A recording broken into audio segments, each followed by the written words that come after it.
ਕੰਨ ਪੱਟੀ ਵਾਲੀ ਨਾ ਰੱਖੀ ਤੇ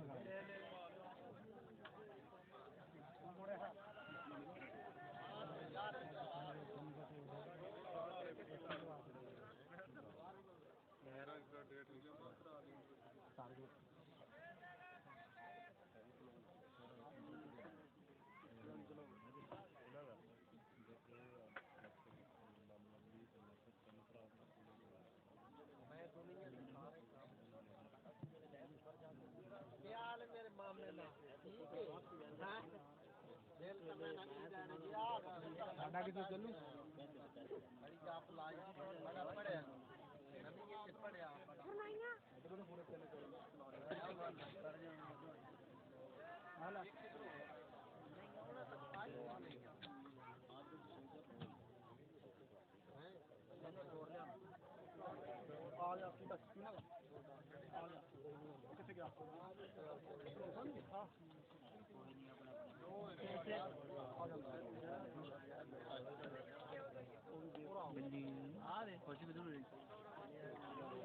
ਕੁਰਸੀਆਂ ਆਉਂਦੀਆਂ ਨੇ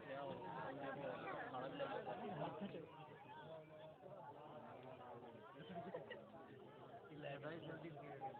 ਵੀਡੀਓ ਬਣਵਾ ਦਿੰਦੇ ਇਹ YouTube ਤੇ ਆਏਗੀ ਤੁਹਾਡੀ ਸਦੀਆਂ ਕਾਇਮ ਰਹੇਗੀ ਤੁਹਾਡੀ ਇੱਕ ਯਾਦਾਸ਼ਤ ਹੈ ਪੂਰਾ ਰੰਗ ਸਾਫ ਹੋ ਜਾਂਦਾ ਇੱਥੇ ਕੋਈ ਨਹੀਂ ਹੋ ਜਾਂਦਾ ਰੰਗ ਸਾਫ ਇਹਦੇ ਵਿੱਚੋਂ ਹੀ ਮੈਂ ਤਸਵੀਰਾਂ ਕੱਢਾਂਗਾ ਦੇਖਣਾ ਕਿੱਦਾਂ ਅੱਛਾ ਰਿਜ਼ਲਟ ਹੈ ਮੈਂ ਕੈਮਰਾ 5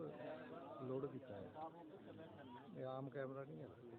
ਇਹਦੇ 'ਚ ਦੇਖਣਾ ਜਿੰਨਾ ਸੂਰਜ ਦਾ ਇਫੈਕਟ ਨਾਈਟ ਕਰਨੀ ਹੋਵੇ ਤਾਂ ਲਾਈਟ ਦਾ ਇਫੈਕਟ ਆ ਜਾਏਗਾ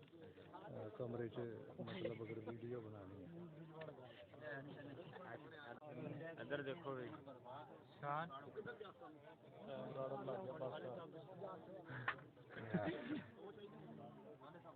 ਇਹ ਤੁਸੀਂ ਸਾਰੀ ਜ਼ਿੰਦਗੀ ਜਦੋਂ ਬੁੱਢੇ ਹੋ ਜਾਓਗੇ ਉਦੋਂ ਵੀ ਤੁਹਾਨੂੰ ਨਜ਼ਰ ਆਏਗੀ